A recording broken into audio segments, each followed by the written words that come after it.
Assalamualaikum warahmatullahi wabarakatuh. Perkenalkan, nama saya Nur Laila Sahidin, program Merdeka Belajar. Dalam pembahasan kali ini saya akan memaparkan mengenai materi dalam mata kuliah keterampilan berkomunikasi, diantaranya pentingnya komunikasi bagi manusia. Praktiknya pada tahun 1995 menjelaskan bahwa komunikasi antar pribadi sangat penting bagi kehidupan hidup kita. Lebih jauh menurut Jones pada tahun 1981 menjelaskan bahwa terdapat beberapa peranan yang disumbangkan oleh komunikasi antar pribadi dalam rangka menciptakan kebahagiaan hidup manusia. Selanjutnya, keterampilan berkomunikasi. Menurut Jones pada tahun 1981, beberapa keterampilan dasar yang perlu dimiliki meliputi: yang pertama, kita harus mampu saling memahami. Kedua, kita harus mampu mengomunikasikan pikiran dan perasaan kita secara tepat dan jelas. Ketiga, kita harus mampu saling menerima dan saling memberikan dukungan atau saling mendorong. Keempat, kita harus mampu memecahkan konflik dan bentuk-bentuk masalah agar pribadi orang lain yang mungkin muncul dalam komunikasi kita dengan orang lain. Selanjutnya, apa itu komunikasi? Kata komunikasi berasal dari bahasa Latin yang berarti komunikar, berarti berpartisipasi atau memberitahukan. Selanjutnya yaitu proses komunikasi. Menurut Stephen pada tahun 2006, sebelum komunikasi berlangsung, kita memerlukan tujuan yang dinyatakan sebagai pesan yang harus disampaikan. Pesan itu disampaikan dari sumber atau pengirim ke penerima. Pesan itu dikodekan atau diubah ke dalam bentuk simbolik dan diteruskan melalui sejumlah medium atau saluran ke penerima yang menerjemahkan ulang atau yang biasa disebut decoding. Pesan yang dimulai oleh pengirim hasilnya adalah pentransferan makna dari suatu ke orang lain. Selanjutnya, arah komunikasi. Menurut Stephen pada tahun 2006, komunikasi dapat mengalir secara vertikal atau horizontal. Dimensi vertikal dapat dibagi lebih lanjut menjadi ke arah bawah atau ke atas.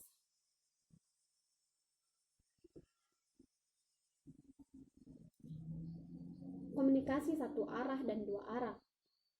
Menurut Spratiknya pada tahun 1995, salah satu cara terbaik untuk memastikan bahwa pesan yang kita kirim benar-benar telah diterima secara tepat sebagaimana kita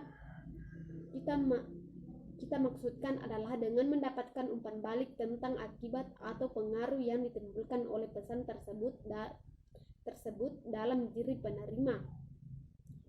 Umpan balik adalah proses yang memungkinkan seorang pengirim mengetahui bagaimana pesan yang dikirimkannya telah didekodifikasikan dan ditangkap oleh si penerima.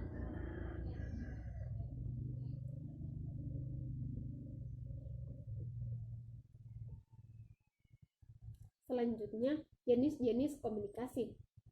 Yang pertama, komunikasi interpersonal. Komunikasi interpersonal yaitu komunikasi yang berlangsung dari dalam diri individu. Kedua, komunikasi interpersonal. Komunikasi interpersonal yaitu komunikasi yang berlangsung antara pribadi yang satu dengan pribadi yang lain.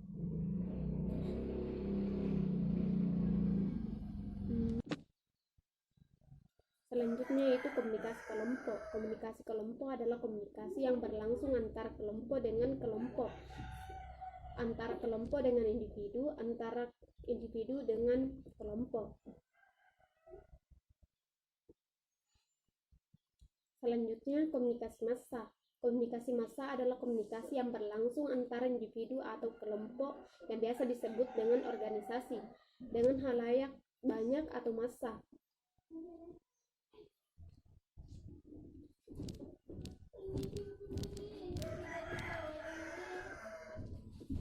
Jenis-jenis komunikasi antara lain kemukiman. Selaras dalam Scott pada tahun 1983, dalam Delivery pada tahun 1997 mengemukakan pendapat bahwa hubungan antar pribadi yang intim disebabkan oleh interaksi yang berulang-ulang dengan derajat kebebasan dan keterbukaan yang sangat tinggi.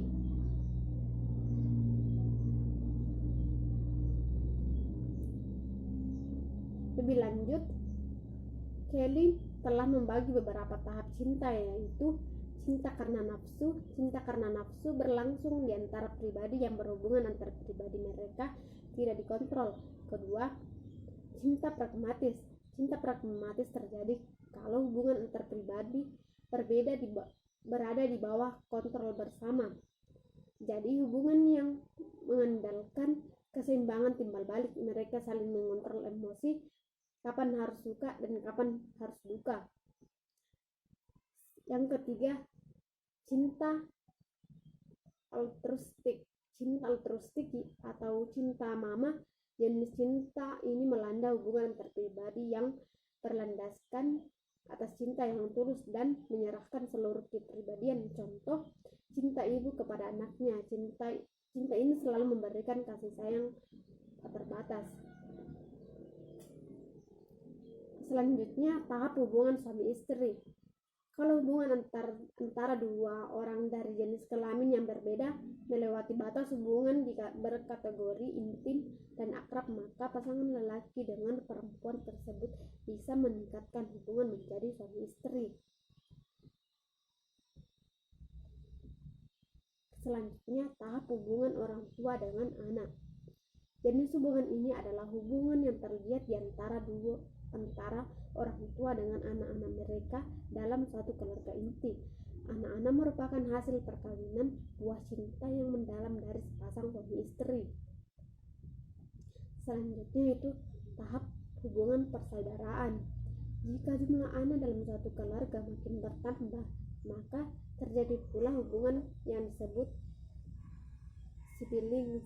Hubungan ini ditandai dengan perasaan cinta antara adik dengan kakak maupun antara anak-anak dari ayah dan ibu yang sama. Selanjutnya itu pembukaan diri, yang terbagi menjadi self-discourse atau pembukaan diri. Self-discourse atau disebut dengan pembukaan diri menurut Jones pada tahun 1981 adalah mengungkapkan reaksi atau tanggapan kita terhadap situasi yang sedang kita hadapi serta memberikan informasi tentang masa lalu yang relevan atau yang berguna untuk memahami tanggapan kita di masa kini. Membuka diri tidak sama dengan mengungkapkan detail intim dari masa lalu kita. Mengungkapkan hal-hal yang sangat pribadi di masa lalu dapat menimbulkan perasaan intim untuk sesaat. Menurut Spratiknya pada tahun 1995, ada dua cara untuk menjadi lebih memahami diri sendiri, yakni yang pertama, mendengarkan diri kita sendiri agar mengenal bagaimana perasaan dan reaksi kita, serta apa yang menyebabkan perasaan dan reaksi kita itu. Caranya dengan mengungkapkan perasaan dengan reaksi kita. Menurut Spratiknya pada tahun 1995, ada dua cara untuk menjadi lebih memahami diri sendiri, yakni yang pertama, mendengarkan diri kita sendiri agar mengenal bagaimana perasaan dan reaksi kita, serta apa yang menyebabkan perasaan dan reaksi kita itu. Caranya dengan mengungkapkan perasaan dan reaksi kita itu kepada seseorang yang kita percaya. Selanjutnya yaitu meminta umpan balik dari orang lain tentang pandangan mereka terhadap kita.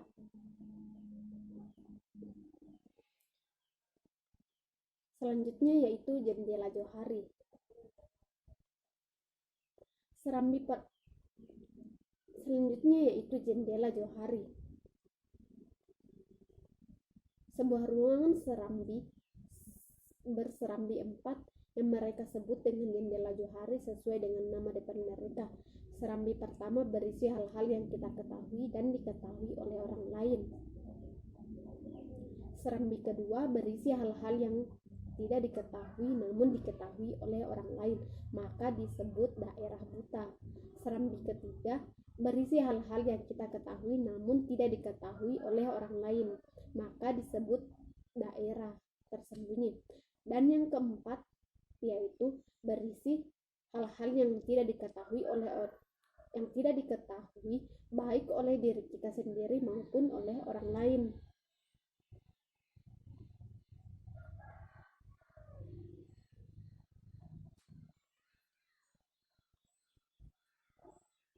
Selanjutnya itu membangun kepercayaan. Untuk membangun sebuah relasi, dua orang harus saling mempercayai menurut Spratiknya pada tahun 1995. Hal ini dilakukan pada saat menentukan di mana mereka harus ambil resiko dengan cara yang saling mengungkapkan lebih banyak tentang pikiran, perasaan, dan reaksi mereka terhadap situasi yang tengah mereka menghadapi, atau dengan cara saling menunjukkan penerimaan, dukungan, dan kerjasama. Lebih lanjut, Spratiknya pada tahun 1995 menegaskan 3 macam tingkah laku yang bisa menurunkan kepercayaan dalam suatu relasi, yaitu yang pertama, menunjukkan penolakan, mengolok-olok, atau melecehkan pembukaan diri orang lain. Kedua, tidak membalas pembukaan diri orang lain. Ketiga, tidak mau mengungkapkan pikiran, perasaan, dan reaksi kita kepada orang lain, kendati ia telah menunjukkan penerimaan, dukungan, dan kerjasama. Selanjutnya, mempercayai dan dipercayai. Spratiknya pada tahun 1995 mengemukakan bahwa tingkat kepercayaan dalam suatu relasi akan berubah-ubah dan berbeda-beda sesuai kemampuan dan kerelaan masing-masing individu untuk mempercayai dan dipercayai. Mempercayai artinya rela menghadapi resiko, menerima akibat-akibat menguntungkan atau merugikan dengan menjadikan dirinya rentan di hadapan orang lain. Tepatnya, mempercayai meliputi membuka diri dan rela menunjukkan penerimaan dan dukungan kepada orang lain. Dapat dipercaya berarti rela menanggapi orang lain yang ambil resiko dengan cara yang menunjukkan jaminan bahwa orang lain tersebut akan menerima akibat-akibat yang menguntungkan.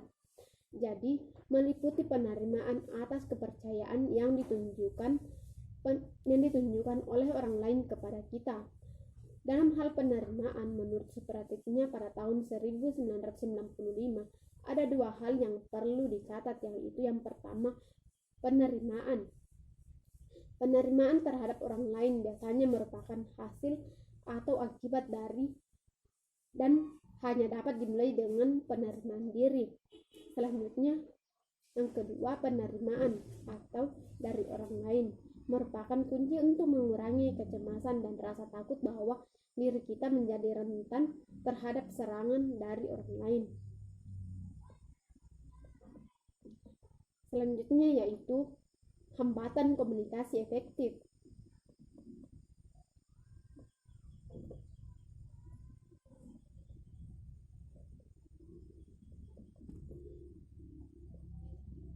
Hausen mengungkapkan pada tahun 2007 ia menguraikan beberapa faktor penghambat dalam komunikasi, yaitu yang pertama, konsep diri atau pengalaman masa lalu yang mempengaruhi sikap.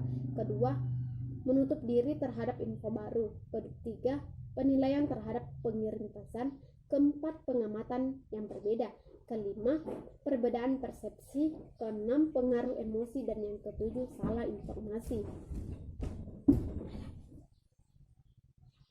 Sementara Stephen pada tahun 2006 secara rinci mengemukakan sejumlah hambatan dapat mengganggu atau memperlambat komunikasi yang efektif, yaitu yang pertama, penyaringan.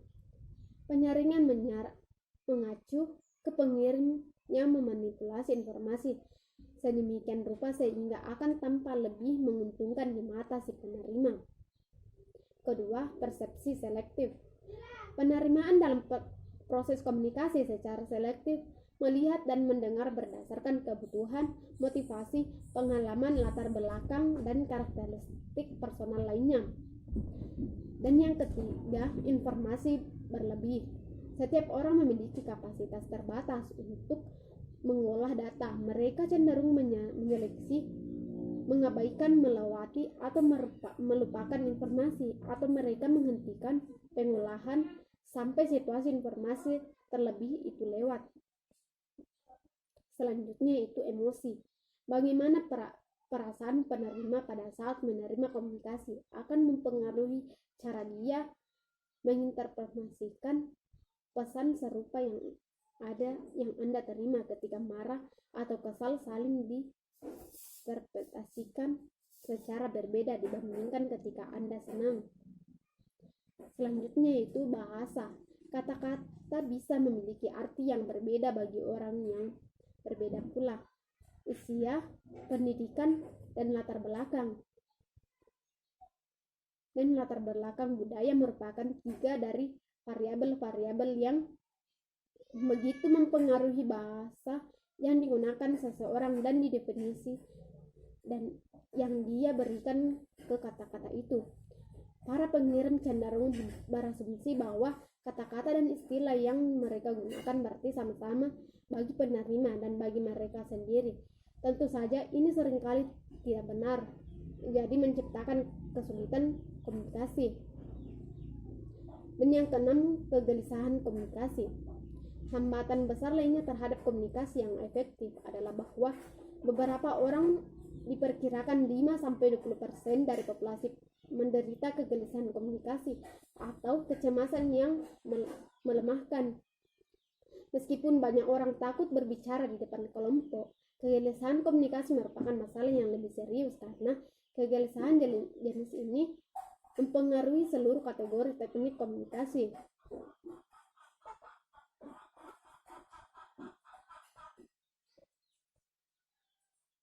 Selanjutnya itu konflik dalam hubungan antar pribadi. Yang pertama, konflik dan nilai positifnya.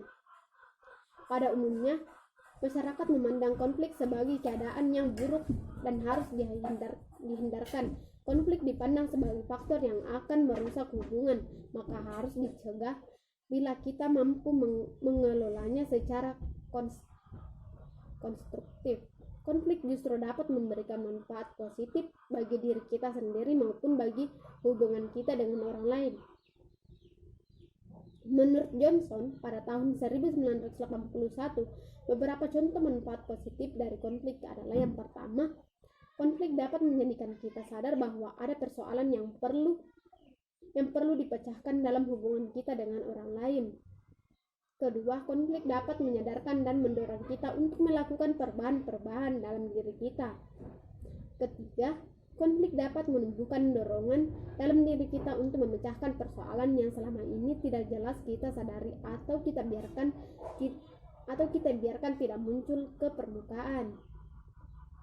Yang keempat, konflik dapat menjadikan kehidupan lebih menarik. Perbedaan pendapat dengan seorang teman tentang suatu pokok persoalan dapat menimbulkan perdebatan yang memaksa kita lebih mendalami dan memahami pokok persoalan tersebut, selain menjadikan hubungan kita tidak membosankan. Kelima, perbedaan pendapat dapat membimbing ke arah yang tercapainya keputusan bersama yang lebih matang dan bermutu. Dan yang keenam, konflik dapat menghilangkan ketegangan kecil yang sering kita alami dalam hubungan kita dengan seseorang. Ketujuh, konflik juga dapat menjadikan kita sadar tentang siapa atau macam apa diri kita sesungguhnya. Dan yang kedelapan, konflik dapat mempererat dan memperkaya hubungan.